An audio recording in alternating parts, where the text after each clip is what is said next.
નમસ્કાર મિત્રો.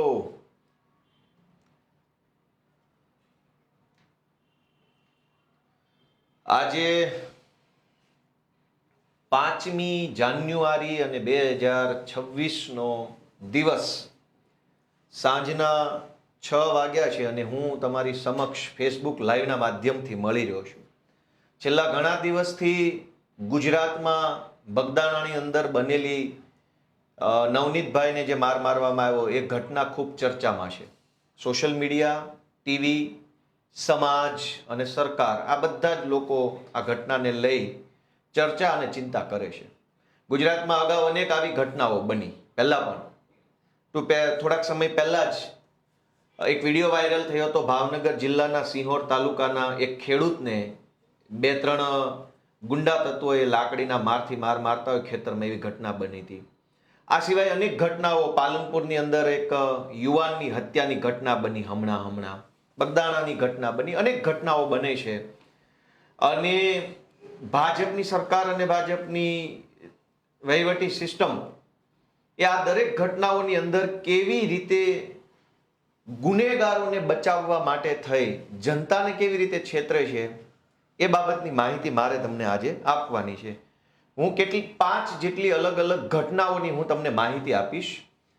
અત્યાર સુધી તો તમે એ ઘટનાઓને છાપામાં જોઈ હશે, ટીવીમાં વાંચી હશે, બધું જ હશે. નવનીતભાઈની ઘટના હું છેલ્લે કહીશ કે એમાં કેવું બન્યું. પહેલા હું અલગ અલગ ઘટનાઓથી શરૂઆત કરીશ અને મારી બધાને વિનંતી છે કે શાંતિથી, ગંભીરતાથી સમજજો કે આ 8 ચોપડી પાસ અને એની આખી સરકાર કેવી રીતે જનતાને, અલગ અલગ જ્ઞાતિઓને ગુમરાહ કરી અને કેવી રીતે પોતાનું સિસ્ટમ ચલાવે છે એનો પુરાવા સાથે બધી જ ઘટના હું લઈને આવ્યો છું. સૌથી પહેલા આપણે શરૂઆત કરીએ. મારા હાથમાં એક એફઆઈઆર છે. આ એફઆઈઆર ભાવનગર જિલ્લાના સિંહોર તાલુકાના પીપળિયા નળ ગામની છે. પીપળિયા ગામે ફેબ્રુઆરી મહિનાની 28 તારીખે એક ઘટના બની. પોલીસે જે ફરિયાદીએ જે લખાયું છે એ હું વાંચી સંભળાવું તમને, પછી સમજીએ કે આ કેવી રીતે ઘટનાક્રમ બને છે. પણ આ એફઆઈઆર વાંચતા પહેલા હું તમને એક વસ્તુ પૂછું કે ભાઈ, આપણે માર્કેટમાંથી કોઈ સામાન લેવો હોય તો બ્રાન્ડેડ કંપનીનું કોઈ શેમ્પૂ છે ઓરિજિનલ, એ છાપેલી કિંમતે મળે ત્યાંથી લેવું વધારે સારું કે ડિસ્કાઉન્ટ મળે ત્યાંથી લેવું વધારે સારું? બ્રાન્ડેડ કંપનીનું શેમ્પૂ તો કોઈ પણ માણસ એવું કહે કે ભાઈ ડિસ્કાઉન્ટ મળે ત્યાંથી જ લઈશું. બ્રાન્ડેડ કંપનીનું જ લેવું છે, 1000 રૂપિયા છાપેલી કિંમત છે અને મને 700 રૂપિયામાં ડિસ્કાઉન્ટ સાથે મળે તો હું ડિસ્કાઉન્ટમાંથી જ લઈશ. હવે ડિસ્કાઉન્ટમાં આપણે વસ્તુ લેવા જઈએ ત્યારે વળી એક નવો સવાલ છે કે ઓછું ડિસ્કાઉન્ટ મળે ત્યાંથી લેશો કે વધુ ડિસ્કાઉન્ટ મળે ત્યાંથી લેશો? તો કોઈ પણ સામાન્ય માણસ એવું બોલે કે ભાઈ વધુ ડિસ્કાઉન્ટ મળે ત્યાંથી જ માલ લેવાય ને. બ્રાન્ડેડ કંપનીનું શેમ્પૂ 50% ડિસ્કાઉન્ટમાં મળતો હોય તો ત્યાંથી લઈશ અને 10% ડિસ્કાઉન્ટમાં મળતું હશે તો 10%માંથી લઈશ. જ્યાં વધુ ડિસ્કાઉન્ટ ત્યાંથી લઈશ, એ સ્વાભાવિક બાબત છે. ગુજરાતમાં ભાજપની સરકાર, ભાજપના નેતાઓ અને ભાજપની સાથે મળેલા કેટલાક ગળામાં પટ્ટો પહેરેલા પોલીસના અધિકારીઓ, આ ત્રણેય ભેગા મળી અને ગુજરાતની તમામ ઘટનાઓમાં આરોપીઓને ડિસ્કાઉન્ટ આપે છે. એ કેવી રીતે?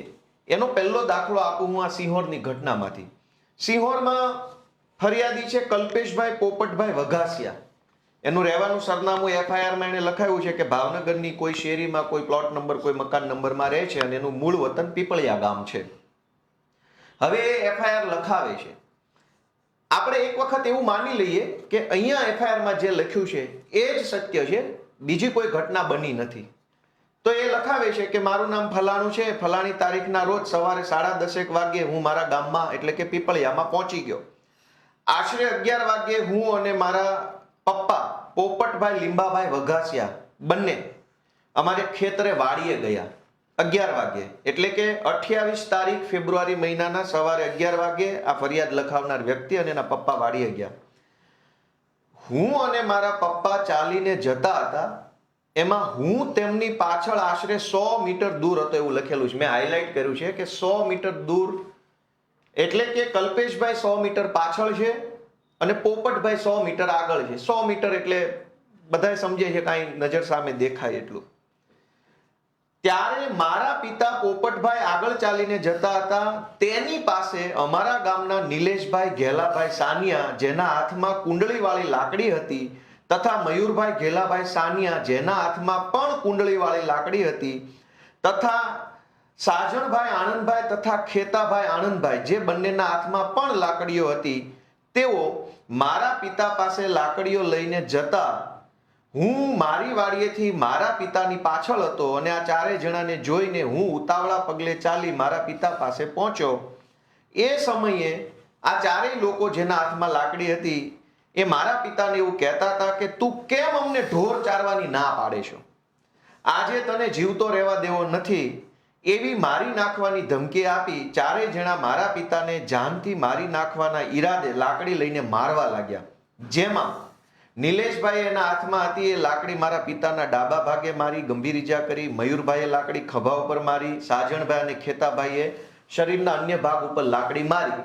આવું એફઆઈઆરમાં ફરિયાદીએ લખાયું છે.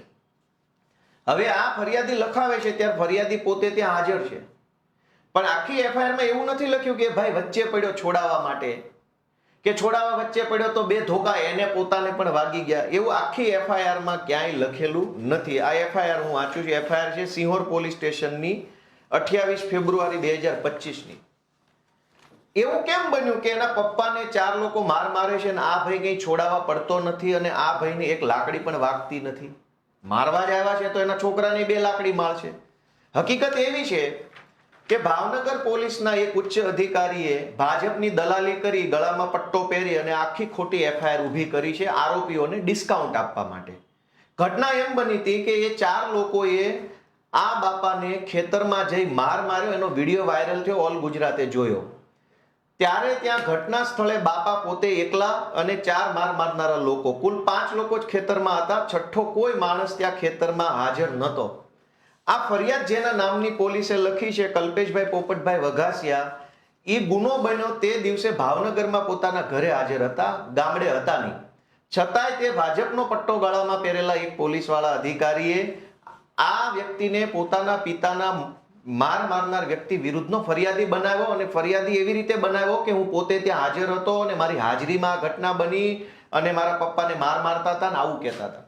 પોલીસે આવું કેમ કર્યું?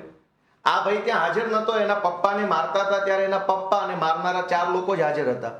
તો પછી પોલીસે આને કેમ ફરિયાદી બનાવ્યો? આરોપીઓને ડિસ્કાઉન્ટ આપવા માટે. કેવી રીતે? કે જો ફરિયાદ ખોટી નોંધાય તો કોર્ટની અંદર અદાલતમાં જામીન મેળવવામાં, બીજી ત્રીજી બધી જ પ્રોસેસમાં આરોપીઓને ફાયદો મળે. કેમ કે એફઆઈઆર ખોટી છે. એફઆઈઆર ખોટી કેવી રીતે છે? આ એફઆઈઆરમાં ભાવનગર પોલીસે કલમ લગાવી છે 307, એટલે કે જાનથી મારી નાખવાની કોશિશ, એટલે આઈપી નવી કલમ છે 109(1). પછી 506 એટલે કે ધમકી મારવાની કલમ, અને કલમ 114 એટલે કે ગુનેગાર એક વ્યક્તિની હારે બીજા 3-4 લોકો ત્યાં હાજર હોય એને 114, એટલે આ જૂની કલમ બોલું છું. નવી કલમ છે 109, 351 ને 54. પોલીસે આરોપીને ફાયદો કરાવવા માટે, માથાભારે ગુંડા બદમાશ તત્વોને ડિસ્કાઉન્ટ આપવા માટે કે કોર્ટમાં સજા ન થાય, જલ્દી જામીન મળી જાય, પાસા ન થાય, ગુસ્સીટોક ન લાગે, એટલા માટે ખોટો ફરિયાદી ઊભો કર્યો. અત્યારે આ જ્યારે હું બોલું છું ત્યારે 5મી જાન્યુઆરીના રોજ, એટલે કે 1 વર્ષ લગભગ પૂરું થવા આવશે, એ જે બાપાને 4 લોકોએ માર માર્યો હતો એ બાપા આજે પણ કોમામાં છે, બેભાન અવસ્થામાં છે. 1 વર્ષથી એ માણસ ખાટલામાંથી ઊભા નથી થયા. જો પોલીસે એ બાપાની ફરિયાદ લીધી હોત, એ બાપાને જ ફરિયાદી બનાવ્યા હોત તો પેલા લોકોને આજની તારીખમાં જામીન ન મળ્યા હોત, કેમ કે આરોપી અત્યારે બેભાન છે, પીડિત બેભાન છે. પોલીસે બુદ્ધિ વાપરી, ભાજપનો પટ્ટો ગળામાં પહેર્યો, ટોમી બની ગયા અને માર માગ્યો છે જે બાપાને, એના છોકરાને ખોટો ફરિયાદી બનાવ્યો. એના કારણે આરોપીઓને ડિસ્કાઉન્ટ મળ્યું. આરોપી જેલમાંથી ક્યારનાય છૂટી ગયા છે, 400 મહિના પહેલા છૂટી ગયા છે. અને જેને માર વાગ્યો છે એ બાપા 1 વર્ષથી અત્યારે પોતે કોમામાં છે. અને આ ફરિયાદની અંદર કઈ કલમ, બીજું શું ખોટું કરવામાં આવ્યું કે પોલીસે એફઆઈઆરમાં લખ્યું છે કે ઘટના બની 12 વાગે. એફઆઈઆરમાં 12 વાગે ઘટના બની એવું લખ્યું પોલીસે. એની પોલીસ સ્ટેશનને જાણ રાત્રે 9:30 થઈ એવું પોલીસે લખ્યું છે. જ્યારે એફઆઈઆરની અંદર એવું લખ્યું છે કે હું 11 વાગે ખેતરે ગયો ત્યારે 100 મીટર દૂરથી મારા પપ્પાને માર્યા, હું ત્યાં હાજર હતો. તો 11 વાગે ઘટના બની, એની જાણ પોલીસને રાત્રે 9:30 થઈ છે એવું પોલીસે બતાવ્યું. એટલે કે ટાઈમની અંદર પણ આરોપીઓને ડિસ્કાઉન્ટ આપવામાં આવ્યું. ખોટો ટાઈમ, ખોટી ઘટના, ખોટો ફરિયાદી, આવું બધું ખોટું લખે એટલે આનો ફાયદો હંમેશા કોર્ટમાં આરોપીને મળે. એક વકીલ તરીકે હું જાણું છું. બીજું કે આની અંદર પોલીસે 3 કલમ ઓછી લખી. કઈ કલમ ઓછી લખી? હવે એફઆઈઆર પાછી વાંચું, એમાં છેલ્લો ફકરો અહીંયા મેં હાઇલાઇટ કર્યો છે. એમાં એવું લખ્યું છે કે આ બનાવ બનવાનું કારણ એવું છે કે હું તથા મારા પિતા વાડીએ ગયેલા અને અગાઉ અમારા ગામના ભરવાડ લોકોને મારા પિતાએ અમારી વાડીમાં ઢોર ચરાવવાની ના પાડેલ હોય, જેની દાજ રાખીને આજરોજ મારા પિતા વાડીએથી ઘરે જતા હતા અને હું તેમની પાછળ જતો હતો ત્યારે ઓલા લોકોએ માર માર્યો. એનો અર્થ એવો થયો કે અગાઉ આ લોકોને ઢોર ચરાવવાની ના પાડી છે, એ વાતની દાજ રાખી છે, પછી એને આયોજન કર્યું એટલે કે પ્લાનિંગ કર્યું એટલે કે ષડયંત્ર કર્યું એટલે કે કાવતરું કર્યું, પછી માર માર્યો છે. તો કાવતરું કે ષડયંત્ર કે આયોજન કરવાની કલમ એટલે કે કલમ 61 નવા કાયદા પ્રમાણે અને જૂના પ્રમાણે 120B આ એફઆઈઆરમાં પોલીસે લખી નથી. 4 લોકો ધોકા લઈને આવ્યા તો એ તો વગર આયોજને થોડા આવ્યા હોય, સ્પેશિયલ મારવા જ આવ્યા હોય. તો મારવા માટે આગલી રાત્રે કે વહેલી સવારે આયોજન કર્યું હોય, એ આયોજનની કલમ આની અંદર પોલીસે ઉમેરેલી નથી. આમ ભાવનગર પોલીસમાં રહેલા એક ઉચ્ચ અધિકારીએ ગળામાં ભાજપનો પટ્ટો પહેરી ટોમી બની જઈ અને ખોટી ફરિયાદ એવી રીતે દાખલ કરી કે જેનો ફાયદો આરોપીઓને મળે, આરોપીને ડિસ્કાઉન્ટ મળે, જલ્દી જામીનનું વગેરે. એક પ્રખ્યાત ઘટના છે પાયલબેન ગોટીની, અમરેલીમાં જે બની હતી, બધાય જાણી છે. બગદાણાની ઘટના ઉપર હું છેલ્લે આવીશ કેમ કે એમાં તો બહુ મજબૂત પુરાવો છે. પાયલબેન ગોટીની ઘટના બધાએ જોઈ. એમાં જે તે વખતે ઘટના બની ત્યારે પાયલબેનનું ચરિત્ર હનન કરવામાં આવ્યું, સીસીટીવી કેમેરા રિલીઝ કરવામાં આવ્યા, જેમાં પાયલબેન એક કુરિયરની દુકાને જે કુરિયર પોસ્ટ કરતા હોય વગેરે વગેરે. ઘટના એવી બની હતી કે ભાજપના એક વ્યક્તિએ ભાજપના બીજા વ્યક્તિની વિરુદ્ધમાં પત્ર લખ્યા કે આ લોકો રેતીના બેતીના હપ્તા બપ્તા ખાય છે અને સંગઠનમાં હોદ્દો છે. ત્યાર પછી ગળામાં પટ્ટો પહેરેલા અમરેલી પોલીસના એક અધિકારીએ ભાજપની દલાલી કરતા કરતા પાયલબેન ઉપર ખોટી એફઆઈઆર લખી. એફઆઈઆર લખ્યા પછી અડધી રાત્રે 12 વાગે એમને ઘરે જઈને એરેસ્ટ કરી લીધા. એરેસ્ટ કર્યા પછી કોર્ટમાંથી એમના રિમાન્ડ મેળવ્યા. રિમાન્ડ મેળવીને અમરેલીની બજારમાં એક દીકરીનું સરઘસ કાઢ્યું. આ ઘટના આખા ગુજરાતને ખબર છે. પછી શું થયું એ આ કાગળ ઉપર લખેલું છે. આ કાગળ જે છે એ તમે કદાચ કેમેરામાં જોઈ શકતા હો તો આ અમરેલી પોલીસના નૈના ગોરડિયા નામના ડીવાયએસપી ની સહી વાળું એક કાગળ છે. ડીવાયએસપી આમાં શું લખ્યું છે? આ કાગળ છે 4/9/2025 નું કાગળ છે, એટલે કે સપ્ટેમ્બર મહિનામાં અમરેલીના ડીવાયએસપી એવું લખ્યું છે. કોને સંબોધીને લખ્યું છે? અમરેલીની અદાલતના ચીફ જ્યુડિશિયલ મેજિસ્ટ્રેટને લખ્યું, એટલે કે જજ સાહેબને લખ્યું. પોલીસે શું લખ્યું છે? ઉપરોક્ત વિષય અન્વયે જણાવવાનું કે ફલાણા નંબરની ફલાણા કલમ વાળી એફઆઈઆરના કામમાં ગુનાના કામે તપાસ દરમિયાન આરોપી પાયલબેન અશ્વિનભાઈ ગોટી રહે ફલાણું ગામ ફલાણો તાલુકો ફલાણા વિરુદ્ધ પૂરતો પુરાવો નથી. આરોપીનું નામ ભૂલથી એફઆઈઆરમાં આવી ગયું છે, જેથી આ આરોપીનું નામ ભૂલથી આવી ગયું છે એટલે તમે કાઢી નાખો અને આ એફઆઈઆર રફે દફે કરી નાખો. એવું કાગળ કોણે લખ્યું? અમરેલીના ડીવાયએસપી નૈના ગોરડિયાએ. ભૂલથી નામ આવી ગયું, રિમાન્ડ લઈ લીધા, સરઘસ કાઢ્યું, બદલો લઈ લીધો, ફજેતો કરાવી નાખ્યો અને પછી એના એ જ પોલીસ વાળા પાછળથી કાગળ બદલી અને કોર્ટમાં એવું લખીને આપ્યું કે ભાઈ આ તો આ જે છે એ ગુનો બનતો નથી પાયલબેન સામે, એટલે આનું નામ છે હવે તમે કાઢી નાખો. ત્યારબાદ સૌથી મજાની વાત કે પહેલું કાગળ જે લખ્યું એમાં ખાલી એવું લખેલું છે કે પાયલબેનનું નામ ભૂલથી આવી ગયું છે.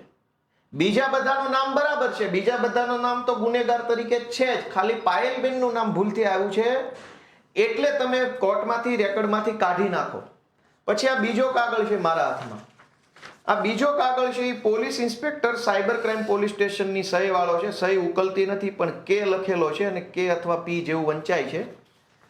આ પેપરની અંદર પાછું સાયબર ક્રાઇમ પોલીસ સ્ટેશનના ઇન્સ્પેક્ટરે એવું લખ્યું છે કે મનીષ વઘાસિયા તથા જીતેન્દ્ર ઉર્ફે જીતુ બાવચંદ ખાતરા અને અશોકભાઈ માંગરોળિયા જે બાકીના 3 આરોપી હતા બરાબર, એની વિરુદ્ધ પણ કોઈ પુરાવો નથી અને આ ત્રણેય લોકોનું નામ પાછું ભૂલથી એફઆઈઆરમાં આવી ગયું છે. તો આખી એફઆઈઆરમાં કુલ 4 આરોપી હતા, 3 પુરુષ અને 1 પાયલબેન. તો પાયલબેનનું નામ ભૂલથી આવી ગયું, બીજા ત્રણેયનું નામ ભૂલથી આવી ગયું. એવો રિપોર્ટ કરીને આખો કેસ રફે દફે કરી નાખ્યો. તો જ્યારે એફઆઈઆર કરી ત્યારે તમને નહોતી ખબર કે આ ખોટો કેસ છે. ત્યારે પોલીસ જાણતા હતા, પણ ભાજપે કીધું કે ટોમી પાયલનું સરઘસ કાઢવાનું છે તો એક જૂઠી એફઆઈઆર બનાવી દે, ચલ ફટાફટ 4-5 ટોમીને મોકલો, પાયલબેનનો કિડનેપ કરી આવો, સરઘસ બરઘસ કાઢો. તો બધા ટોમી ધંધે લાગી ગયા. આજ આ બંને કાગળમાં 4 આરોપી વિરુદ્ધ પોલીસ પાસે કોઈ પુરાવો નથી, ભૂલથી નામ આવી ગયું છે, અમારી ભૂલ થઈ ગઈ છે, આવું પોલીસે ઓફિશિયલી લખી સહી સિક્કા કરીને આપ્યું છે. પાયલબેનનું નામ ભૂલથી આવી ગયું, બધાનું ભૂલથી આવી ગયું, તો એનો અર્થ એ નીકળ્યો કે કોઈએ ગુનો નથી કર્યો. યા તો તમે ખોટી એફઆઈઆર લખી, ખોટી રીતે સરઘસ કાઢ્યું, બદનામી કરી, બધાને ધંધે લગાડ્યા, અને છેલ્લે હવે તમે આ ધંધો ચાલુ કર્યો છે. એનો અર્થ એ થયો કે પોલીસ આરોપીઓને ડિસ્કાઉન્ટ આપવાનું કામ કરે. તમે નિર્દોષ હશો તો તમને જેલમાં પૂરી દેવામાં આવશે. નવનીતભાઈ બગદાણાવાળાની વાત હું હજુ તમને છેલ્લે કરીશ. પાલનપુરની અંદર હમણાં એક હત્યાનો બનાવ બન્યો અને એક છોકરાની હત્યા થઈ ગઈ. હવે હત્યાની એફઆઈઆરની કોપી પણ મારી પાસે છે કે કેવી રીતે પોલીસ આરોપીઓને ડિસ્કાઉન્ટ આપવાનું કામ કરે છે. હર્ષ સંઘવીને આ બધી ટોળકી આખી લાગી છે કે દરેક ઘટનામાં આરોપીને ડિસ્કાઉન્ટ આપવામાં આવે છે. આ એફઆઈઆર મારા હાથમાં કોપી છે. પાલનપુરની અંદર હત્યા થઈ, એની હત્યાની અંદર મરનાર વ્યક્તિ જે છે એ નીતિનભાઈ નામના વ્યક્તિ છે. નીતિનભાઈ જુડાલ, નીતિનભાઈની હત્યા થઈ ચૂકી છે, એની આ એફઆઈઆર છે. એ એફઆઈઆર તમે જોશો તો ખબર પડશે કે આરોપીને ભાજપની પોલીસે કેવી રીતે ડિસ્કાઉન્ટ આપ્યું છે.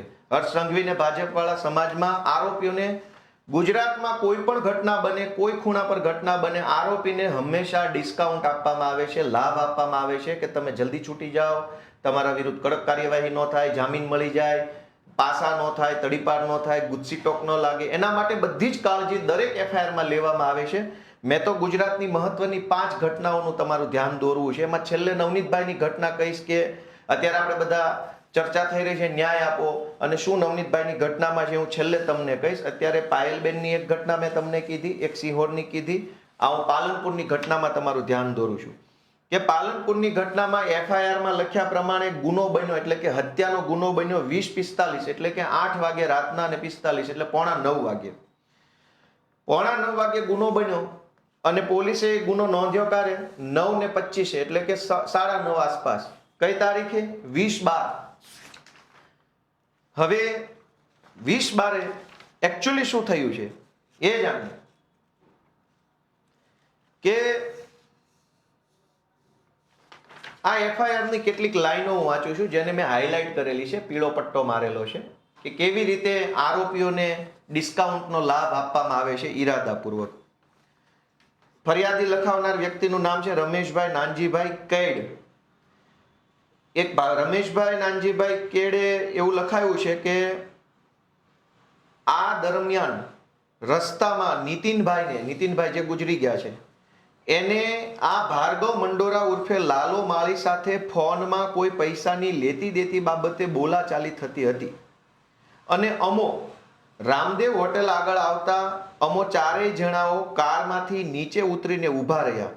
તે વખતે પાલનપુર અરોમા સર્કલ તરફથી એક હ્યુન્ડાઈ કંપનીની સફેદ કલરની i10 કાર જે દિલ્હી પાર્સિંગની હતી તે કાર અમારી આગળ આવીને ઊભી રહી અને એમાંથી આશરે 5 માણસો નીચે ઉતરેલા અને તેમાંથી 2 માણસો પાસે લોખંડની પાઇપો હતી અને તેમની પાછળ તરત જ 5 જેટલા મોટરસાયકલ હતા, બીજા 4-5 જેટલા એક્ટિવા હતા, 2 વ્હીલરો હતા અને આશરે 20 જેટલા માણસો તેમના હાથમાં તલવારો અને ધોકાઓ લઈને લોખંડની પાઇપો જેવા હથિયારો લઈને આવેલા. અને અમે કંઈ સમજીએ તે પહેલા જ આ લોકોએ ભેગા મળીને કંઈ બોલ્યા ચાલ્યા વગર અચાનક જ અમારી સાથેના નીતિનભાઈ અને ભરતભાઈ ઉપર હુમલો કરી દીધો, જેમાંથી i10 માંથી ઉતરેલા એક વ્યક્તિએ નીતિનભાઈના ગળાના ભાગે લોખંડનો પાઇપ માર્યો વગેરે વગેરે લાંબુ લખ્યું છે. પણ આમાં ફરિયાદીએ લખ્યું છે કે 20 જેટલા માણસો આવ્યા, તલવારો લાવ્યા, ધોકા લાવ્યા, ગાડીઓ આવી, 4 વ્હીલ આવી, 2 વ્હીલ આવી, એક્ટિવા આવી. તો આટલા બધા માણસો ભેગા કરવા હોય, ગાડીઓ, તલવારો, ધોકા, માણસો, તો મને એવું લાગે છે કે ચોક્કસ એનું આગોતરું આયોજન કરવું પડે. અચાનક ન થાય કશું જ. કલાક, 2 કલાક, 5 કલાક કે 2 દિવસ અગાઉ એનું પ્લાનિંગ કરવું પડે. બધાને ફોન કરીને કહેવું પડે કે ભાઈ પેલો નીતિન છે એને હું મળવા બોલાવું ને આજે એને મારવાનો છે કે મારી નાખવાનો છે, તો તમારે બધાએ ધોકા બોકા લઈને આવવાનું છે વગેરે વગેરે. એટલે કાયદામાં એક કલમ છે, એ કલમને જૂની કલમ એની છે 120B અત્યારે નવી કલમ છે 61, એ હું અંગ્રેજીમાં વાંચું છું, પછી ગુજરાતી કહીશ. અંગ્રેજીમાં કલમ 61 માં એવું લખ્યું છે કે when two or more persons agree with the common object to do or cause to be done an illegal act or an act which is not illegal by illegal means, such an agreement is designated a criminal conspiracy. Criminal conspiracy એટલે કે ગુનાહિત ષડયંત્ર, શુદ્ધ ગુજરાતીમાં કાવતરું, અથવા આપણે એને કહેવાય ને ષડયંત્ર, કાવતરું શબ્દ, દેશી કાવતરું શબ્દ. કાવતરું એટલે આગોતરું આયોજન. કાયદામાં લખ્યું છે કે ટુ ઓર મોર પર્સન, બે અથવા વધુ વ્યક્તિઓ ભેગા મળીને કોઈ પણ પ્રકારનું ગેરકાયદેસરનું કૃત્ય કરવાનું પ્લાનિંગ કરે અથવા કૃત્ય કરે અથવા એવા કૃત્યમાં સામેલ થાય તો એ કાવતરું કર્યાનો ગુનો ગણાય. હવે આ પાલનપુરની ઘટનામાં 20 લોકો ધોકા, ગાડીઓ, બાઇકો બધું લઈને આવ્યા, પણ પોલીસે એફઆઈઆરમાં કાવતરાની કલમ ઉમેરેલી નથી. કલમ 61 આમાં છે નહીં, મેં વાંચી લીધું. શું કામ? કાવતરાની કલમથી શું ફરક પડે? એક તો એવું થયું કે તમે રસ્તા ઉપર જાઓ છો, પાનના ગલ્લે તમે બીડી પીવા ઉભા રહ્યા, બીડી પીવો છો અને તમારી બીડીમાંથી તણખો બાજુવાળાની ઉપર ખર્યો અને અચાનક જ બબાલ થઈ ગઈ, બબાલ મોટી થઈ ગઈ ને લાફાલાફી, ભાંગ તોડ, ધોકા પટ્ટી બધું જ થઈ ગયું, પણ એ બધું જ અચાનક થયું. તો અચાનક થયું છે એ ગુનો અલગ લેવલની ગંભીરતા ગણાય છે. પણ જેમાં તમે આયોજન કરો છો, 20 લોકો ભેગા કરો છો, તલવાર, ધોકા, ગાડીઓ, માણસો બધું જ ભેગા કરવાનું એડવાન્સમાં આયોજન કરો છો, એને અંગ્રેજીમાં ક્રિમિનલ કોન્સ્પિરન્સી કલમ 61 પ્રમાણે ગુનાહિત ષડયંત્ર અથવા કાવતરું ગણાય છે. કાવતરું કરીને કોઈ ગુનો કરવો એ વધુ ગંભીર છે. એક તો તમે બીડી પીવો છો, તમારા મનમાં નથી કોઈને લાફો મારવાનો, પણ બીડી પીતા હતા, તણખો ઉડ્યો, બબાલ થઈ ગઈ, મારામારી થઈ ગઈ, તો એમાં તમારો ઈરાદો શરૂઆતથી ક્રાઇમ કરવાનો નથી. પણ જ્યારે તમે આયોજન કરો છો ત્યારે તમારો શરૂઆતથી જ ઈરાદો ખૂન કરવાનો, મારામારી કરવાનો કે ગેરકાયદેસરનું કૃત્ય કરવાનો છે. આવી ગંભીર ખૂનની ઘટનામાં પણ પોલીસે આરોપીને કોર્ટની અંદર લાભ મળે, ફાયદો થાય એટલા માટે 2 કલમ ઓછી લગાવી. શું કામ? ડિસ્કાઉન્ટ આપવું પડે આરોપીઓને. શું કામ? કેમ કે હર્ષભાઈના બધા ભાણિયા થાય છે, એટલે ભાણિયાઓને ડિસ્કાઉન્ટ આપવું પડે. ખૂનના આરોપીને કલમ 61 લગાવી નથી એટલા માટે કે એને ડિસ્કાઉન્ટ આપ્યું કોર્ટ. બીજું કે 20 લોકો આવ્યા, નામ એક જ વ્યક્તિનું એફઆઈઆરમાં લખ્યું. શું કામ? કે જ્યારે એક વ્યક્તિ સાગર મંડોરાનું નામ એફઆઈઆરમાં છે, બીજા કોઈના નામ લખ્યા નથી. હવે બીજા લોકો 20 ને બદલે 40 પકડશે પોલીસ. એ કોર્ટમાં જશે ત્યારે એના વકીલ, કેમ કે હું વકીલ છું, એવું કહેશે કે ભાઈ અમારું તો એફઆઈઆરમાં નામ નથી, અમને તો ખાલી શકના આધારે પકડ્યા છે, અમે તો નિર્દોષ છીએ. તો આ લાભ બધા આરોપીને હંમેશા મળતો હોય છે. મારું એફઆઈઆરમાં નામ નથી, હું તો નિર્દોષ છું, મને તો શકના આધારે રાજકીય પ્રેશરથી આમ તેમ કરીને પકડ્યો છે. તો ટેકનિકલી કોર્ટમાં એ વાતનું વજન પડે હંમેશા માટે, નામ ન હોય એનું. તો પોલીસને આ ખબર છે, ભાજપને આ ખબર છે કે આરોપીને ડિસ્કાઉન્ટ આપવું છે, તો શૈલેષ મંડોરાનું એકનું નામ લખો, બીજા 10 એની સાથે આવેલા લફંગાનું નામ એફઆઈઆરમાં નહીં લખવાનું, પાછળથી લઈ આવવાના અને રીલ બિલ બનાવીને પબ્લિકને બતાવી દેવાની. જો ભાઈ હવે તમે કલમ લાગી છે કે નથી લાગી, નામ લખ્યા છે કે નથી લખ્યા, ટાઈમ બરાબર લખ્યો છે કે નથી લખ્યો, એ બધું છોડો, રીલ તો બનાવી દીધી, રીલ જોવો, લાઈક શેર કરો અને ન્યાય મળી ગયો. આ દરેક ઘટનાની અંદર કાગળ ઉપર હંમેશા આરોપીને ડિસ્કાઉન્ટ આપવામાં આવે છે અને જનતાને રીલ બતાવી અને પોલીસ અને ભાજપ એવું આશા રાખે છે કે ન્યાય થઈ ગયો. ભાઈ, દરેક ઘટનામાં રીલ બતાવી અને ન્યાય આપવાનો અહેસાસ ઉભો કરવામાં આવે છે. કાગળ ઉપર ડિસ્કાઉન્ટ હોય છે. આ સિંહોરની ઘટનાની અંદર કલમ 61, કલમ 3.5, કલમ 118, 117, 118(2) આટલી કલમો પોલીસે ઓછી લખાવી છે. પોલીસે જે લખ્યું છે એ પ્રમાણે જે કલમ લાગવી જોઈતી હતી એ કલમ લાગી નથી. જેને માર વાગ્યો છે ભાભા અત્યારે 1 વર્ષ પછી પણ હજુ કોમામાં છે, છતાંય આરોપી છૂટી ગયા. શું કામ? કાગળ ઉપર ડિસ્કાઉન્ટ આપ્યું આરોપીને અને પછી સ્થળ ઉપર રીલ બનાવી અને ફરિયાદીને એના સમાજને આપી દીધી. જાઓ ભાઈ, તમારી રીલ તો બનાવી દીધી, હવે શું છે, ન્યાય બાય થઈ ગયો બધું, રીલ જોવો, મજા કરો, કેવા લંગડા ચાલે છે, જોવો. પણ કાગળ ઉપર કશું જ કડક હોતું નથી, ખાલી રીલ બતાવવા માટે હોય છે. પાયલબેનની ઘટનામાં રીલ બની ગઈ, કાગળ ઉપર તો કે ભાઈ ભૂલ થઈ ગઈ, બધું ખોટું છે. પાલનપુરની ઘટનામાં રીલ બની ગઈ, પણ કાગળ ઉપર એક જ આરોપીનું નામ લખ્યું છે, બીજા બધાને કોર્ટમાં ફાયદો મળશે જલ્દી છૂટવામાં, નિર્દોષ છૂટવામાં. કાવતરાની કલમ નથી, સહ આરોપીઓની કલમ નથી. કાયદામાં એક કલમ છે 54 નંબરની, જૂના કાયદામાં 114 હતી. 54 નંબરની કલમ શું કહે છે કે whenever any person who is absent would be liable to be punished as an abettor and whenever any person is present when the act or offense for which he would be punishable in consequences of the abatement is committed, he shall be deemed to have committed such act or offense. કોઈ ગુનો બને ત્યારે એમાં બે પ્રકારના સહ આરોપી હોય, એક છુપો સહ આરોપી અને એક જ્યાં હાજર હોય એવો સહ આરોપી. ધારો કે ગોપાલભાઈએ રમેશભાઈને એમ કીધું કે જા ભાઈ પેલા નવનીતના ટાંટિયા તોડી નાખ, હું બેઠો છું. તો નવનીતભાઈના ટાંટિયા તોડવામાં આવતા હોય ત્યારે ગોપાલભાઈ ત્યાં હાજર ન હોય, પણ કીધું તો ગોપાલભાઈએ હોય એટલે ટાંટિયા તોડવામાં આવતા હોય. તો ટાંટિયા તોડવાના વિડીયોમાં ગોપાલભાઈ નથી એટલે ભાજપની ગળામાં પટ્ટો પહેરેલા કેટલાક ટોમી અધિકારી આપણને એમ સમજાવે કે ભાઈ ગોપાલભાઈ ક્યાં વિડીયોમાં છે, એ થોડા આરોપી છે, એ તો નિર્દોષ છે. આ જો ચાર લોકો જે વિડીયોમાં હતા એનું પકડીને રીલ તો બનાવી દીધી. હવે રીલ જોઈ લો, મજા કરો, લાઈક કોમેન્ટ શેર કરો, ન્યાયની વાત ક્યાં કરો છો તમે? પણ કાયદો એવું કહે છે કે whenever any person who is absent, absent એટલે ગેરહાજર, ક્યાં ઘટના જ્યાં બનતી હોય ત્યાં જે માણસ હાજર ન હોય એ માણસ પણ ગુનેગાર હોય, એ પણ ગુનો કરવામાં સહાયક હોય. એની કલમ 54 અત્યારે નવા કાયદા પ્રમાણે, જૂના કાયદા પ્રમાણે 114. તો આ જે પાલનપુરની હત્યાની ઘટના બની છે એમાં કલમ 54 એટલે કે અન્ય સહ આરોપી, છુપા કે જાહેર આરોપીઓની કલમ લખેલી નથી. શું કામ? કેમ કે આરોપીને હર્ષભાઈ તરફથી ડિસ્કાઉન્ટ કે જાઓ ભાઈ ભાજપની સરકાર છે, થાય એટલા ક્રાઇમ કરો, તમારે ક્યાં કાંઈ ટેન્શન છે, અમે બેઠા છીએ બધા ગુનેગારોને હાચવવા વાળા. એટલે આની અંદર ષડયંત્રની 20 જણાનું ટોળું ભેગું કરી આયોજન કરવાની અને 54 એટલે કે 114 એટલે કે છુપા અથવા જાહેર સહ આરોપીઓને અંદર કડક કાર્યવાહી થાય એવી કલમ લખી નથી. પણ પોલીસે પાલનપુરની ઘટનામાં રીલ બનાવી દીધી છે એટલે ભાજપની સરકાર એવું ઈચ્છે છે કે ભાઈ રીલ જોવો, લાઈક કોમેન્ટ શેર કરો, આ બધું કાગળમાં ક્યાં તમે પડો છો? તમારે શું કાગળ આરે લેવા દેવા છે? રીલ તો બની ગઈ વ્યવસ્થિત ચકાચક.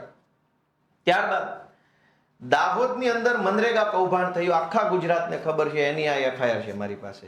મનરેગાની અંદર બહુ મહાપુરુષો બધા આરોપી તરીકે પકડાયા. આ દાહોદની મનરેગાની એફઆઈઆરમાં એક ફરિયાદી કોણ છે? ફરિયાદી છે શરદકુમાર વિઠ્ઠલભાઈ બાંભરોલિયા. ડિસ્કાઉન્ટ આપવાનું આરોપીને કેવી રીતે એ હું તમને સમજાવું છું. ગુજરાતની તમામ ઘટનાઓમાં ભાજપની સરકાર આરોપીઓને ડિસ્કાઉન્ટ આપે છે, સજા ન થાય, નિર્દોષ છૂટી જાય, જલ્દી જામીન મળી જાય, પાસા ન થાય, એની 100% કાળજી રાખવામાં આવે છે. ગુંડાઓને છાવરવા માટેની કોઈ પણ એફઆઈઆર તમે મને ગુજરાતની આપશો તો હું તરત એને ખોલીને તમને સમજાવી શકીશ કે ગુંડાઓને બચાવવા, ડિસ્કાઉન્ટ આપવા માટે પોલીસે જાણી જોઈને આટલી ભૂલો આ એફઆઈઆરમાં રાખી છે. એ ભૂલ આરોપીના વકીલ તરત જ કોર્ટમાં બોલવાના છે. કોર્ટમાં બોલશે એટલે આરોપીના પક્ષની અંદર આખો કેસ થઈ જશે. અત્યારે હું તમને મનરેગા કૌભાંડ દાહોદમાં જે થયું એને હું તમને એફઆઈઆર વાંચી સંભળાવું. એમાં ફરિયાદી છે શરદકુમાર વિઠ્ઠલભાઈ બાંભરોલિયા, નિયામક છે, સરકારી નોકરિયાત છે. એણે ફરિયાદ આપી, એમાં એવું લખ્યું છે કે મનરેગા યોજના હેઠળ કરવાના થતા કામો અપૂર્ણ જણાય છે, એટલે કે પૂરા નથી કર્યા. તેમ છતાં તે કામોનું કમ્પ્લીશન સર્ટી તથા ખોટા પુરાવા ઊભા કરી પૂર્ણ પેમેન્ટ કરી દેવામાં આવેલ છે અથવા મેળવી લેવામાં આવેલ છે. નાણાં ચૂકવનાર અધિકારીઓ દ્વારા અધૂરા કામો કરવા છતાં એજન્સીઓને નાણાંની ચૂકવણી કરી કાયદેસરની કરવાની થતી ફરજમાં નિષ્કાળજી દાખવનાર અધિકારી, કર્મચારી તેમજ કરાર આધારિત કર્મચારીઓએ એજન્સી સાથેના એકબીજાના મેળાપીપણું કરી સરકારને નુકસાન પહોંચાડ્યું છે. આ પેરેગ્રાફ એફઆઈઆર ની અંદર લખેલો છે. પછી આગળ પાછળ તો બધી વાર્તા છે. આની અંદર એજન્સી લખ્યું છે, પણ કઈ agency? Rameshbhai agency, Saganbhai agency, Satyasai agency, Bollywood agency, Skylab agency, Sony agency, કઈ એજન્સી? એજન્સીનું નામ ઈરાદાપૂર્વક એફઆઈઆરમાં લખવામાં આવ્યું નથી. શું કામ? કોર્ટમાં જાય તો કાલે વળી પ્રશ્ન આવે, ભાઈ અમારું ક્યાં નામ હતું? આ તો રાજકીય બખાડો થયો, ટીવીમાં આવ્યું, મીડિયામાં આવ્યું એટલે અમને પકડી લીધા. બાકી જુઓ એફઆઈઆરમાં ક્યાં લખ્યું છે ગોપાલભાઈ એજન્સી? વાત તો સાચી છે, એફઆઈઆરમાં ગોપાલભાઈ એજન્સી નથી લખ્યું. પણ 2000 કરોડનું કૌભાંડ થયું. આખી એફઆઈઆરમાં ક્યાંય આરોપીનું નામ લખ્યું નથી. આરોપીનું ખાનું જે આવે એફઆઈઆરમાં એવું લખ્યું છે કે ખોટા બિલ મૂકી, ખોટા રેકોર્ડ બનાવી સરકારમાંથી પૈસા લેનાર એજન્સીના કરતા હતા. તો કઈ એજન્સી ખોટા બિલ મૂક્યા તો તમને ખબર હતી એટલે તો તમે એફઆઈઆર કરાવવા ગયા. તો ત્યારે કોલમની અંદર લખવું હતું કે ભાઈ આ સ્કાય એજન્સી, આ બોટ એજન્સી, આ ફલાણી એજન્સી, એક્સ એજન્સી, વાય, બધી એજન્સીના નામ લખવાની જરૂર હતી. પણ એફઆઈઆરમાં જાણી જોઈને એજન્સીનું નામ ન લખ્યું. ત્યારબાદ આરોપીનું નામ ન લખ્યું. બીજું, સરકારી કયા માણસોએ ખોટા બિલ મંજૂર કર્યા. આમાં લખ્યું છે કે કામ પૂરું નથી કર્યું છતાંય નાણાંની ચૂકવણી કરી તો ફરજમાં નિષ્કાળજી દાખવનાર અધિકારી. તો કઈ 500 અધિકારી થોડા છે. મનરેગામાં નક્કી જ હોય કે તાલુકા કક્ષાનો એક જિલ્લા કક્ષાનો બેસ્ટ અધિકારી હોય, છતાં એનું નામ એફઆઈઆર માં લખ્યું નથી. શું કામ? કે મારું નામ ક્યાં એફઆઈઆર માં છે? મને તો આ રાજકીય પ્રેશર આવ્યું એટલે પકડ્યો છે. ભાઈ સાહેબ બાપા, હું તો નિર્દોષ છું, મને ડિસ્કાઉન્ટ આપો. અને મળી જાય ડિસ્કાઉન્ટ અને છૂટી ગયા. 2000 કરોડના આરોપીઓ છૂટી ગયા જામીન ઉપર. શું કામ? સરકારે એફઆઈઆર કરતી વખતે એને ડિસ્કાઉન્ટ આપેલું છે. આની અંદર ખોટી રીતે લખેલી છે માહિતી, ખોટું લખેલું છે. બીજું કે સૌથી મોટી બે બાબત આ એફઆઈઆર માં હજુ સુધી ભાજપ સરકારે કરી નથી. આરોપીઓને ડિસ્કાઉન્ટ આપવા માટે કે ભાઈ સાહેબ બાપા, તું અમારા ભાજપનો લાડલો છોકરો છો, જલ્દી છૂટી જાય, એના માટે 4 કલમ ઓછી લગાવું. કેવી રીતે?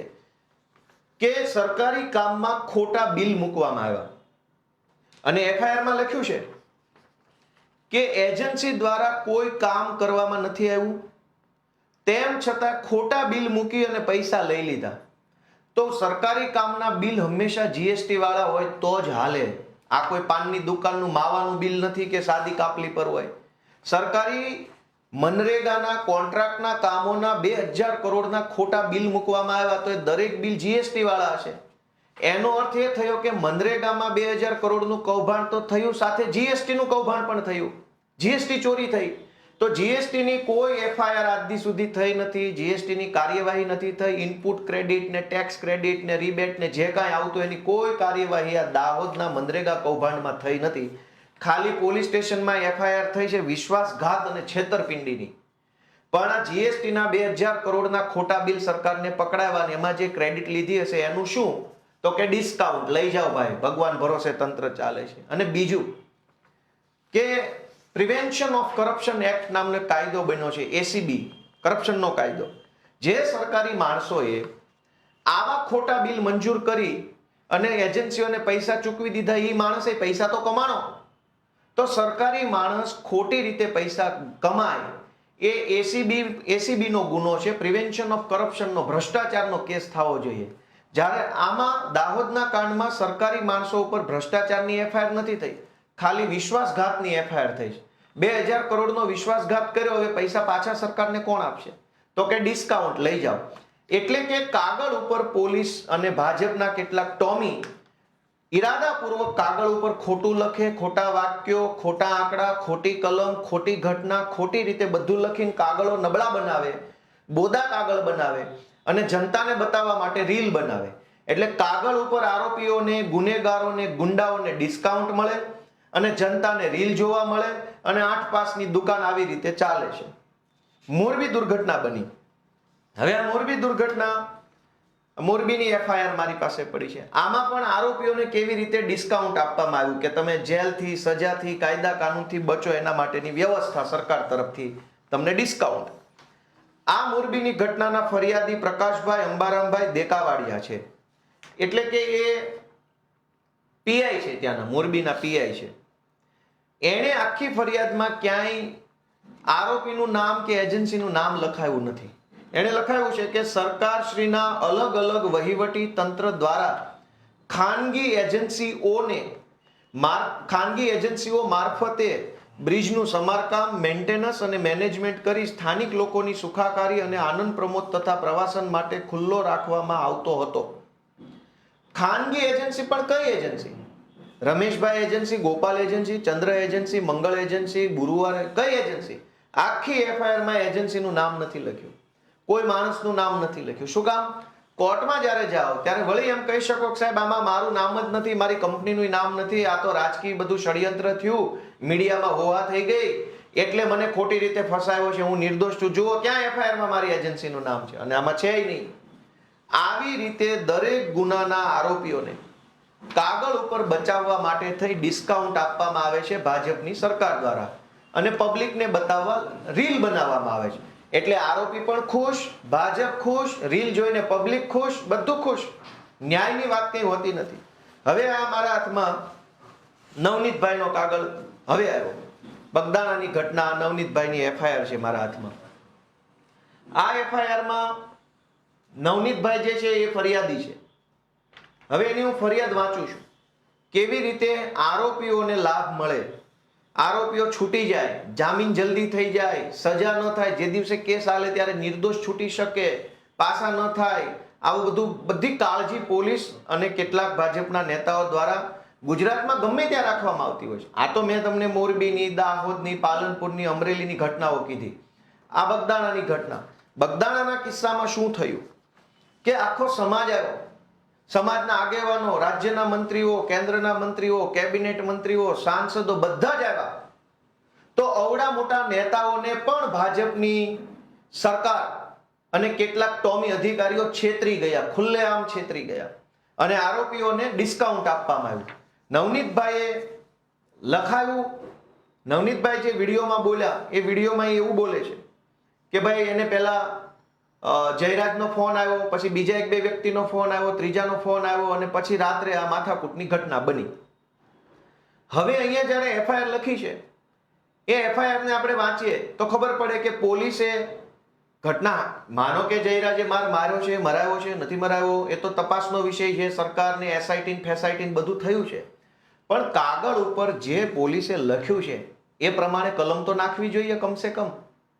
તમે કલમ જ સાચી નહીં નાખો તો કોઈ દિવસ સાચી તપાસ નહીં થાય. એસઆઈટી બનાવો કે આખી એબીસીડી બનાવો, જ્યારે તમારા કાગળમાં તમે ઈરાદાપૂર્વક 3-4 કલમ ઓછી લખી છે. એક તો દરેક વખતે ગુજરાતમાં એવું થાય છે કે ફરિયાદી જે ફરિયાદ લખાવે એ પોલીસ નહીં લખે, પોલીસ એની રીતે લખશે. તમે એમ કહો કે મને માર્યો, મારા ખિસ્સામાંથી આ કરી લીધું, મારો હાથ તોડ નાખ્યો, તો પોલીસ એમ કહેશે એવું નહીં લખાવવાનું, મને ગાળો દીધી એવું લખાવો ખાલી. તમે એમ કહેશો કે ભાઈ મારી પાસેથી પૈસા માંગ્યા તો પોલીસ ના પાડશે, એવું નહીં લખાવાનું. તમે એમ કહેશો કે ફલાણા ભાઈનું નામ લખો તો પોલીસ કહેશે ના, નામ નથી લખવાનું, તમે એમ નામ ખાલી અમે પાછળથી નામ ઉમેરી દઈશું. એટલે કોઈ પણ એફઆઈઆર જે લખાય છે એ ફરિયાદી સાથે જે ઘટના બની છે એ ઘટનાની એફઆઈઆર નથી હોતી. ફરિયાદી સાથે ધારો કે આટલી ઘટના બની હોય તો પોલીસ આટલી જ લખે એફઆઈઆરમાં, આટલું નથી લખતા. પણ આટલું લખ્યું હોય, ધારો કે આટલી ઘટના નવનીતભાઈ સાથે બની, પોલીસે કાગળ ઉપર આટલી જ લખી, તો એ જે આટલી લખી છે હું વાંચું તો એમાં એવું લખ્યું છે કે આજ રોજ તારીખ ફલાણીના રોજ રાતના 1:30 વાગ્યાની આસપાસ મારા દીકરાનો મને ફોન આવ્યો, એવું લખ્યું છે. નવનીતભાઈને એના દીકરાનો ફોન આવ્યો અને એના દીકરાએ એને એવું કીધું એફઆઈઆર પ્રમાણે.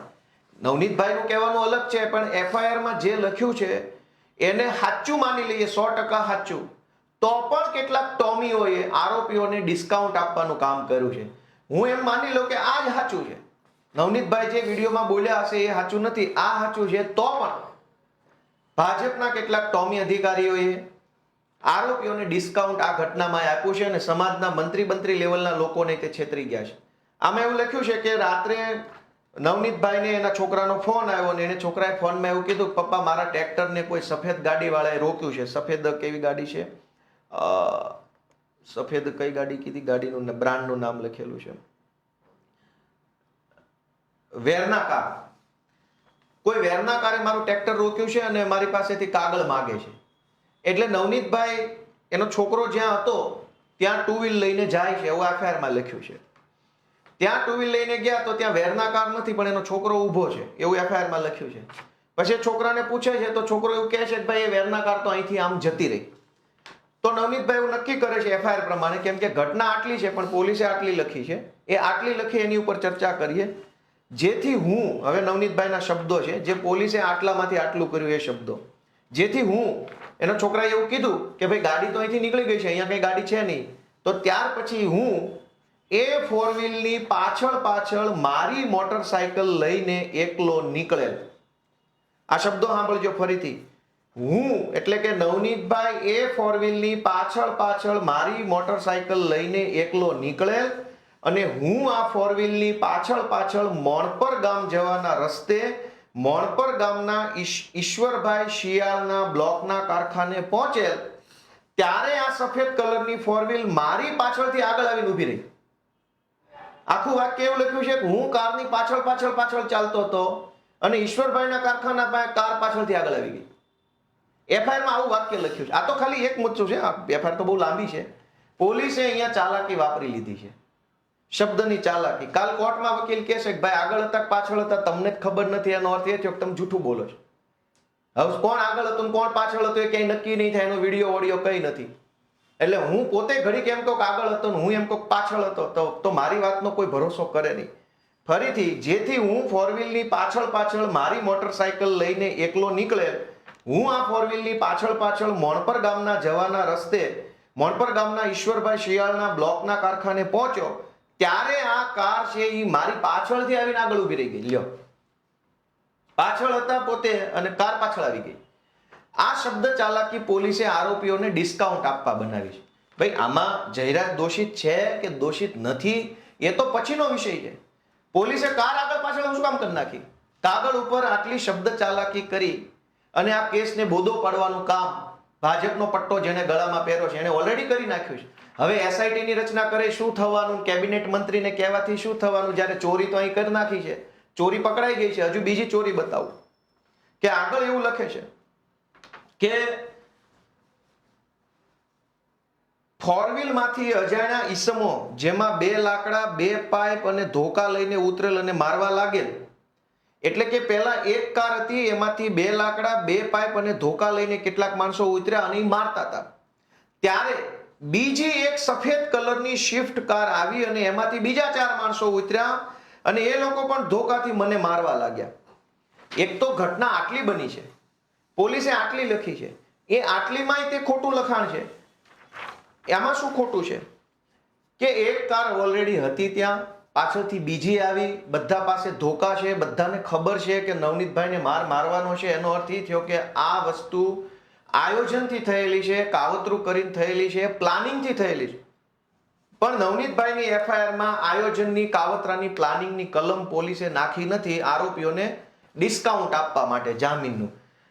આયોજન અને કાવતરાની કલમ જૂની 120, નવી કલમ 61.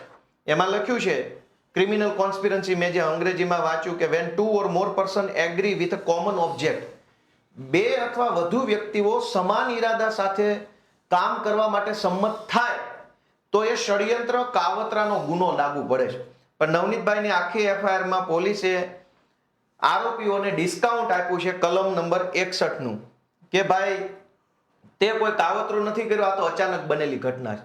2 ફોર વ્હીલ લઈને ધોકા લઈને મારવા આવવું હોય તો એનું આયોજન જ કરવું પડે, એનું પ્લાનિંગ જ કરવું પડે, એના માટે ફોન કર્યા હોય, મેસેજ કર્યા હોય, રૂબરૂ મળ્યા હોય, તો તારી ગાડી ક્યાં ઊભી રહેશે, મારી ક્યાં ઊભી રહે, બધું જ થયું હોય.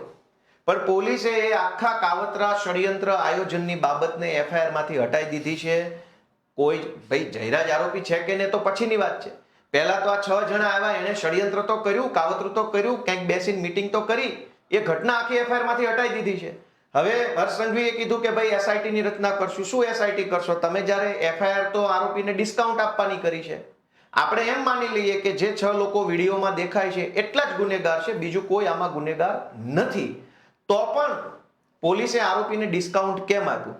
આની અંદર એક તો કાવતરાની કલમ નથી લખી નવનીતભાઈની ઘટનામાં. બીજું, કાયદામાં એક કલમ છે 34 નંબરની જૂની કલમ છે, એની નવી કલમ છે 3 ની પેટા કલમ 5. આ બહુ ઇન્ટરેસ્ટિંગ કલમ છે. આ જાણવા જેવો વિષય છે કે પોલીસ કેવી રીતે દરેક ઘટનામાં ગુનેગારોને ડિસ્કાઉન્ટ આપે છે. અંગ્રેજીમાં હું વાંચું છું કલમ 3 ની પેટા કલમ 5 એટલે કે 3(5). When a criminal act is done by several persons in furtherance of the common intention of all, each of such persons is liable for that act in the same manner as if it were done by him alone. શુદ્ધ ગુજરાતીમાં સૌનો સમાન ઈરાદો. કાયદામાં 2 બાબત છે. ગોપાલભાઈ છે એ રમેશભાઈને મારવા જાય છે, કાર લઈને રસ્તામાં નીકળ્યા તો રસ્તામાં એનો ભાઈબંધ સુરેશ ઊભો હતો. તો ગોપાલભાઈ કીધું કે ભાઈ સુરેશ આવીને ગાડીમાં બેસી જાય ને આપણે 2 ભાઈ એક ચક્કર મારતા આવીએ. સુરેશને નથી ખબર કે ગોપાલભાઈ મારવા જાય છે અને ગોપાલભાઈ ત્યાં ગાડી ઊભી રાખીને પેલાને માર્યો. પેલા એફઆઈઆર લખાવી કે ગોપાલ ને સુરેશ બેય આવીને મને માર્યો. પણ વાસ્તવિકતા શું હતી કે સુરેશને તો કઈ ખબર જ નથી, એ તો ભૂલથી ગાડીમાં બેસી ગયો પણ બની ગયો આરોપી. તો આ કલમ એવું કહે છે કે એક કરતા વધુ વ્યક્તિઓ ભેગા મળીને પોતાનો સમાન ઈરાદો પાર પાડવા માટે કોઈ કૃત્ય કરે તો એ ગંભીર ગુનો બની જાય છે. કલમ 3 ની પેટા કલમ 5. હવે આ ઘટનામાં 4-5 લોકો 2 ગાડી ભરીને મારવા આવ્યા તો બધાને ખબર જ હતી કે મારવા જઈએ છે. બધાનો ઈરાદો મારવાનો હતો, બધાનો ઈરાદો તે પોતાની દમ બતાવવાનો હતો. તો પોલીસે બધાનો એક સમાન ઈરાદો હતો, બધા મારવા જ આવ્યા હતા, કોઈ ભૂલથી નહોતું આવી ગયું, કોઈ અજાણતા નહોતું આવ્યું, બધા ગુનેગારો છે, બધાનો ઈરાદો ખરાબ હતો. ઈ કલમ નવનીતભાઈના કેસમાં લગાવી નથી, કલમ 3 ની પેટા કલમ 5, જૂની કલમ 34. શું કામ? તો કે કોર્ટની અંદર આ કેસ જ્યારે જામીનમાં જાય, સજામાં જાય, ત્યારે આરોપીને ડિસ્કાઉન્ટ મળે કે આવું બધું નથી એટલે આરોપી નિર્દોષ છૂટી જાય.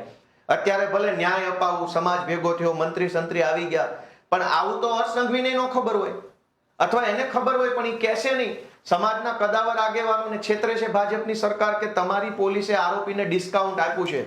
ષડયંત્રની કાવતરાની કલમ નથી લખી, એ ઘટના આખી ચુકાવી દીધી છે. તમામનો ઈરાદો સમાન હતો, નવનીતભાઈને મારવાનો, એ કલમ પણ નથી લખી. બીજું, કાયદામાં એક કલમ છે સહ આરોપીની, મેં તમને હમણાં સમજાવ્યું કે છુપો આરોપી કે જે ઘટના સ્થળે ન હોય અને એક સહ આરોપી ઘટના સ્થળે હાજર હોય, ત્યાં પોતે ઊભો હોય, મારતો હોય, કેમેરાથી વિડીયો ઉતારતો હોય, કંઈ પણ કરતો હોઈ શકે. કલમ 54 છે. આ આખામાં ક્યાંય કલમ 54 લગાવેલી નથી. શું કામ? આરોપીને ડિસ્કાઉન્ટ આપવામાં આવ્યું છે ભાજપ સરકાર તરફથી. હવે સમાજ તો ન્યાયની માંગણી કરે છે, ન્યાય આપો, સમાજ ભેગો થઈ ગયો છે, મંત્રી સંત્રી તંત્રી ભારે કદાવર નેતા આવી ગયા છે, પણ પોલીસે તો આરોપીને ડિસ્કાઉન્ટ આપી દીધું છે. હવે એસઆઈટી ની રચના થઈ, બહુ તો શું થશે? પાયલ ગોટીના કેસમાં એસઆઈટી થઈ, છેલ્લે કઈ ફાંસી થઈ ગઈ, મોરબી કાંડમાં એસઆઈટી થઈ, રાજકોટ અગ્નિકાંડમાં એસઆઈટી થઈ. દરેક ઘટનામાં ભાજપ વાળા ગુનેગારોને, ગુંડા બદમાશોને ડિસ્કાઉન્ટ આપે છે. નવનીતભાઈની ઘટનામાં પણ 3 કલમ ઓછી લગાવી અને આરોપીને પોલીસ તરફથી ડિસ્કાઉન્ટ આપવામાં આવ્યું છે. અને ચોથી આઈટી એક્ટની કલમ લાગી નથી. વિડીયો ઉતાર્યો, એ વિડીયો વાયરલ કર્યો, તો એ તો આઈટી એક્ટની કલમ પ્રમાણે તમે કોઈ પણ વિડીયો વાયરલ કરો, ભાજપનો કોઈ વિડીયો બનાવીને ફેસબુકમાં લગાવો તો સાયબર ક્રાઇમ મુજબ અપરાધ થઈ જાય છે. તો કોઈને મારતો વિડીયો જે છે એ અપરાધ કેમ ન બને? તો પોલીસે આ આખી ઘટનાની અંદર આરોપીઓને ડિસ્કાઉન્ટ આપેલું છે, કાવતરું છુપાવ્યું છે, સમાન ઈરાદો છુપાવ્યો છે, સહ આરોપીની હાજરી છુપાવી છે. એટલે હવે સમાજ એકઠો થયો છે, પણ કઈ ન્યાય બાય હું નથી માનતો, કેમ કે આમાં તો બધું ડિસ્કાઉન્ટ આપી દીધું છે આરોપીને. લાંબા ગાળે આરોપીને આનો ફાયદો થઈ જશે. એનાથી આગળ વધીએ કે પોલીસ અને ભાજપ આ બંને ભેગા મળી અને ગુજરાતની કોઈ પણ ઘટનામાં આરોપીઓને ડિસ્કાઉન્ટ આપવાનું કામ કરે છે.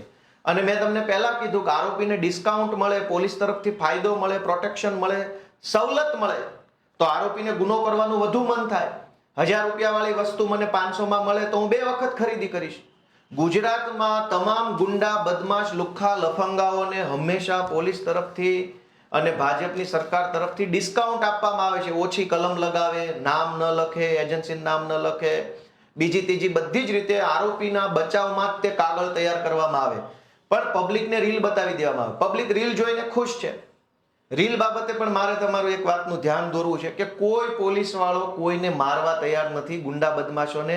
કેમ કે કાલ તમે કોઈ ગુંડાને પોલીસ પગમાં 2 ધોકા મારે અને ગુંડો પોલીસ વિરુદ્ધ ફરિયાદ આપે તો હર્ષ સંઘવી કયો મેડલ આપી દેશે? આ દરેક ઘટનામાં જે રીલ બને છે એમાં કાયદેસર આરોપીને સમજાવવામાં, શીખવાડવામાં આવ્યું હોય છે કે તું છાનો માનો રીલ બનવા દેજે, અમારી લંગડો ચાલજે, 2 મિનિટની રીલ બની જાય એટલે તુંય છૂટો ને હુંય છૂટો. પોલીસ શું કામ આરોપીને મારે છે? પોલીસની ઉપર આરોપીએ ફરિયાદ કરી અને પોલીસ સસ્પેન્ડ થશે મારવાના ગુનામાં, તો કઈ ભાજપની સરકાર મેડલ આપી દેવાની? એટલે આ રીલ છે એ એક પ્રકારનું નાટક છે. કાગળ ઉપર દરેક આરોપીઓને ડિસ્કાઉન્ટ આપવામાં આવે છે, કાગળ ઉપર દરેક આરોપીનો કોર્ટમાં બચાવ થઈ જાય, નિર્દોષ છૂટી જાય, પાસા ન થાય, ગુસ્સીટોક ન થાય, તડીપાર ન થાય, એના માટે પોલીસ પૂરતી કાળજી લઈને એફઆઈઆર લખે છે. તમામ ઝીણી બાબતોમાં પોલીસ મગજ દોડાવે છે કે કયો આંકડો ખોટો લખવું, કઈ ઘટના ખોટી લખવું, કોનું નામ ખોટું લખવાથી આરોપીને ફાયદો થાય. અને પછી આરોપીને ડિસ્કાઉન્ટ આપ્યા પછી પબ્લિકને ખુશ કરવા જૂઠી રીલો બને છે. પબ્લિકો રીલ જોઈને એવું માને છે કે ન્યાય થઈ ગયો, બરાબર છે, આમ થઈ ગયું, તેમ થઈ ગયું. પણ જો રીલ બનાવવાથી ન્યાય થતો હોત તો તમે જુઓ કે ડિસ્કાઉન્ટ આપવાથી શું થાય છે એનું જુઓ. કે જે લોકો ગુનેગારો છે, ગુંડાઓ, બદમાશો, માથાકૂટિયા માણસો છે, એને ખબર છે કે કોઈ માર્યા બાર્યા નથી, આ તો ફાલતુ રીલ બનાવે છે, અંદર તો મજા જ. એટલે તમે સૌથી પહેલા ગુજરાતમાં છાપું વાંચો કે ગુજરાતમાં ગુનાખોરી વધી, 1 વર્ષમાં ક્રિમિનલ કેસમાં 3.44 લાખનો વધારો. શું કામ વધારો? આરોપીને ડિસ્કાઉન્ટ મળે છે, મજા આવે છે, ગુનો કરો એમાં ફાયદો છે, પોલીસ સપોર્ટ કરે, ભાજપ સપોર્ટ કરે, જેલ તંત્ર બધા જ સપોર્ટ કરે છે.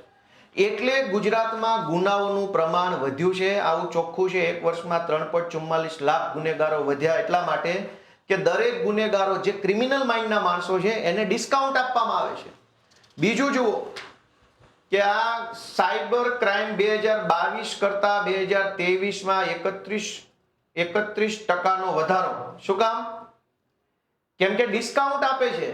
સાયબર ક્રાઇમમાં જે લોકો પકડાય એની પાસેથી પૈસા લઈ અને પોલીસ એની ઓછી કલમ લગાડે, હળવી કલમ લગાડે, રિમાન્ડ ન લે અને કેસ રફે દફે કરી નાખે. એટલે જે સાયબર ક્રાઇમ કરનારો માણસ છે એ એક કેસમાં પકડાય પછી એને ખબર પડી જાય કે હવે તો 10 વાર પકડાવતો હોય કોઈ ફરક નહીં પડે, આપણે ફલાણા સાહેબારે ઓળખાણ થઈ ગઈ છે, પૈસા લઈને બધું રફે દફે કરી નાખશે. દરેક કેસમાં ગુનેગારોને ડિસ્કાઉન્ટ આપવામાં આવે છે એટલે ગુનાઓ વધતા જાય છે. આ છાપું વાંચો, ડિસ્કાઉન્ટ કેટલું છે. ગુજરાતમાં 100 દિવસમાં 550 દુષ્કર્મ અને છેડતી. પછી નીચે લખ્યું છે કે 2 થી વધારે દુષ્કર્મ થાય છે અને રોજ સરેરાશની 5 થી વધુ અપહરણની ઘટનાઓ બને છે. શું કામ? કે આ દુષ્કર્મ, છેડતી, અપહરણની ફરિયાદ લખાવવા તમે જાઓ તો પોલીસ હંમેશા ગુનેગારની તરફેણમાં વાત કરે કે એફઆઈઆર નહીં લખાય, આ તમે ખોટા છો, અરજી આપી દો, તપાસ કરશું, જોશું, આમ છે તેમ છે, બાના કાઢે અને ગુનેગારોને ડિસ્કાઉન્ટ આપવામાં આવે છે. અને એટલે ગુનેગારોની હિંમત વધી જાય છે.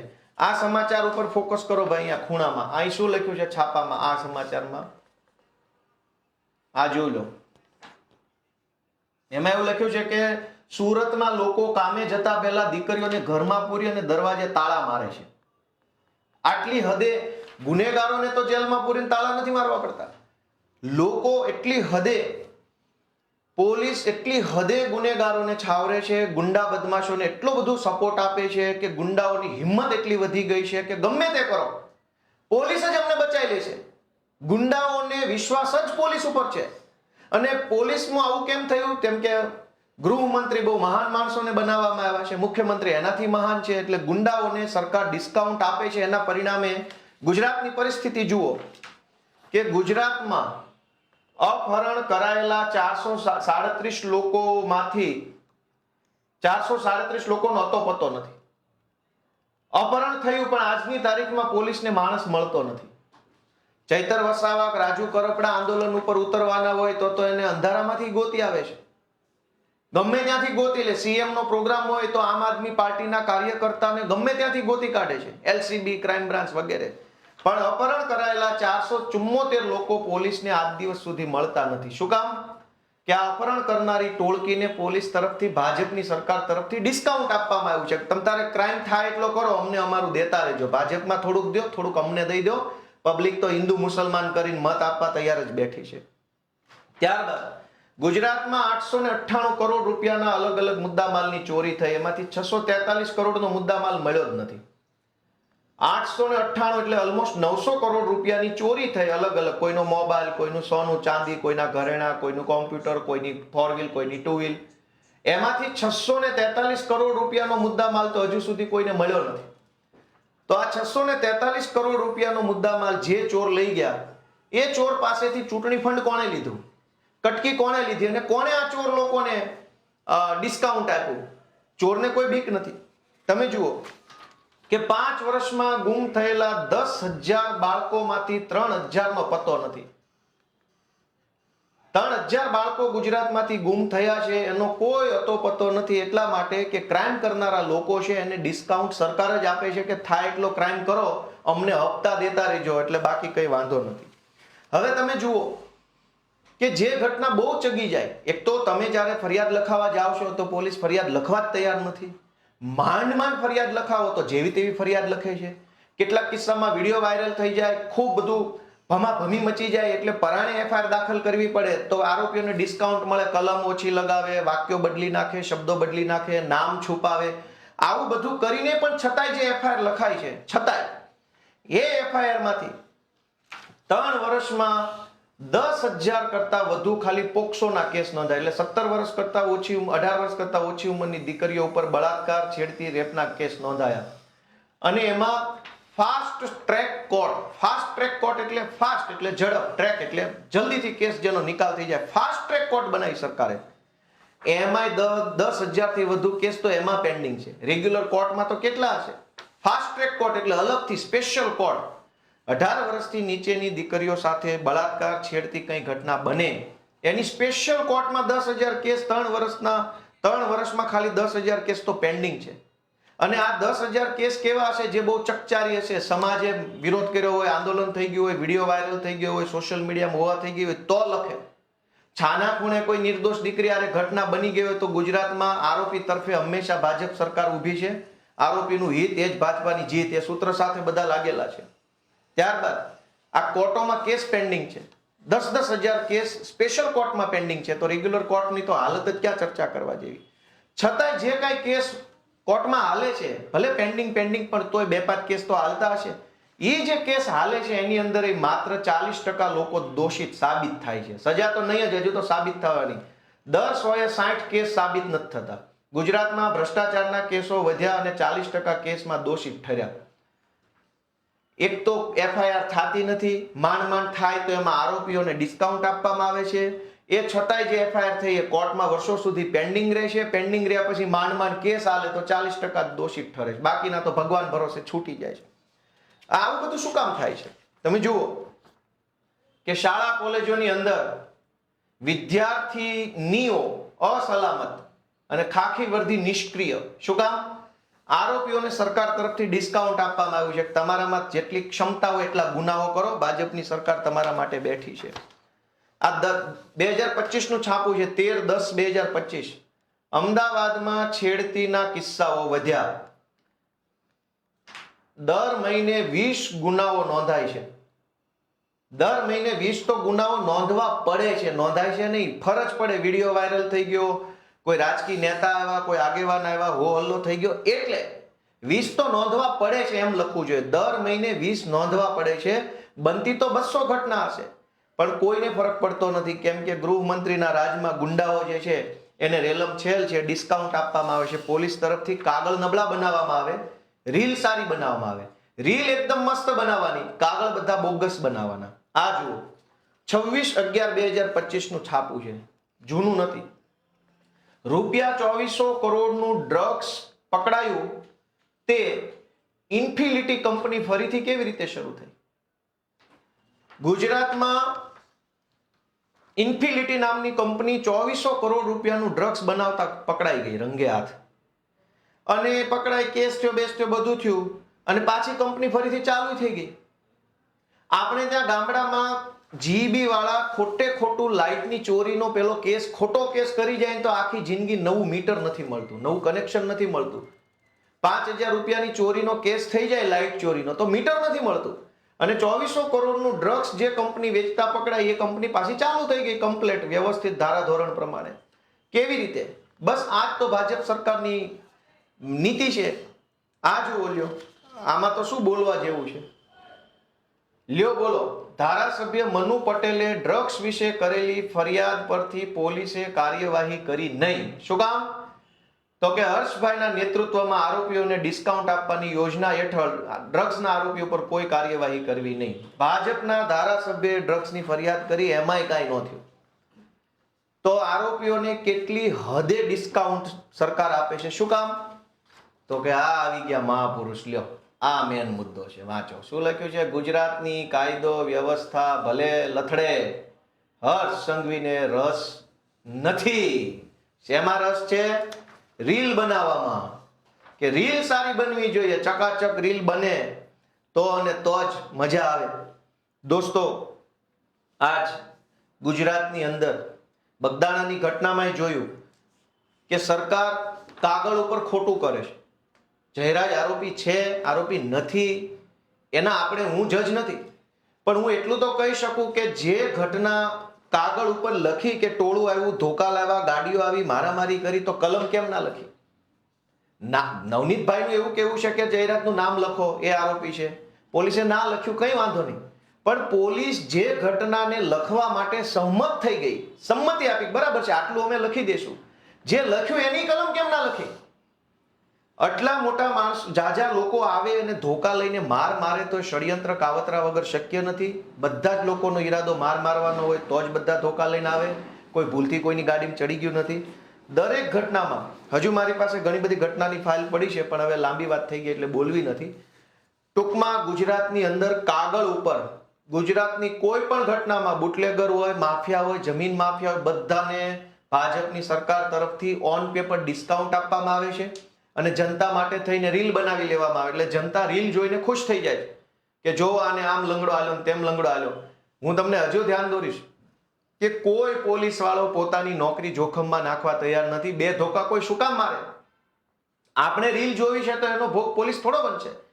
કોઈ ઇન્સ્પેક્ટર ગુનેગારને મારવા તૈયાર નથી, કેમ કે પોલીસ અંદરથી જાણે છે કે આ ગૃહમંત્રી તો નાટકબાજ છે, આ તો રીલબાજ છે. એના રીલ બનાવવાના ચક્કરમાં હું 4 ધોકા મારીશ તો મને ક્યાં કોઈ એવોર્ડ આપી દેવાનું છે? એ તો એની વાહવાહી કરાવવા રીલ બનાવડાવે છે પોલીસ પાસે. પાયલ ગોટીની રીલ ગૃહમંત્રીના કહેવાથી અને ગૃહમંત્રીના ખાસ એકદમ જે ટોમી ટાઈપના મિત્રો છે એના કહેવાથી પાયલ ગોટીની રીલ તો પોલીસે બનાવી. પછી પોલીસે જ લખીને આપી દીધું આ કાગળમાં, અદાલતમાં લખીને આપ્યું કે ભાઈ પાયલ ગોટીનું નામ ભૂલથી આવી ગયું છે, એની સામે કોઈ પુરાવો નથી. એનો અર્થ એ થઈ ગયો કે કેટલાક ટોમી ટાઈપના અધિકારીઓ છે એ ભાજપના કહેવાથી રીલો બનાવે છે, રીલો બનાવી જનતામાં એવો ભ્રમ ઉભો કરે છે કે ન્યાય થઈ ગયો. બગદાણાની ઘટનામાં પણ પોલીસે તમને રીલ બનાવીને આપી, સમાજના બધા નેતાઓને કહેવામાં આવ્યું જો ભાઈ રીલ તો બની ગઈ, રીલ તો બની ગઈ. હવે શું ન્યાયની વાત છોડો ભાઈ છોડો. પણ ન્યાય કાગળ ઉપર હોય છે, રીલમાં ન્યાય નથી હોતો. રીલ તો જૂઠી બની શકે.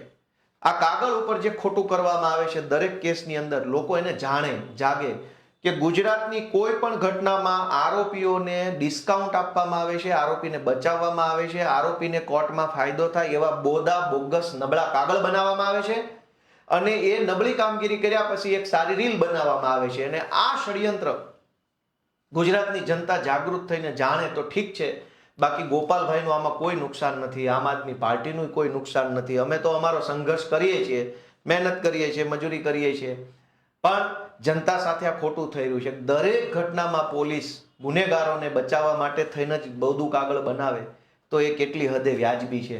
અને દરેક ગુનેગારો એટલે જ તો ફાટ્યા ફરે છે, કેમ કે ગુનેગારની ખબર છે કાકા બેઠા જ છે, બચાવી લેશે, એ મારા વિરુદ્ધ મજબૂત કાગળ નહીં કરે. દરેક આરોપીઓને બચાવવામાં આવે છે. એટલે ગુજરાતમાં તમે જુઓ કે ચૈતર વસાવા, રાજુ કરપડા ઉપર 307 લાગી જાય છે, ગ્લાસ ફેંકવાની 307, પણ નવનીતભાઈને બેફામ મારનારા ઉપર 307 નથી લાગી. પાછી જે રીતે મારતો વિડીયો છે નવનીતભાઈ ઉપર, એ તો એવું જ લાગે છે કે મારી નાખવાની જ વાત છે.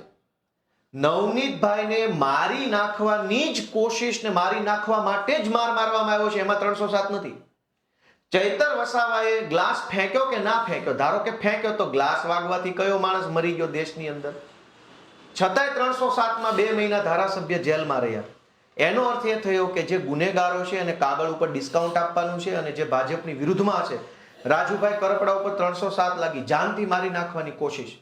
હળદરની અંદર માઇકમાં ઉભા 4 વસ્તુ બોલે છે, બીજું શું કર્યું એમણે પથ્થરો માર્યો નથી, ગ્લાસ માર્યો નથી, ધોકો માર્યો નથી, તલવાર મારી નથી, તો પણ 307.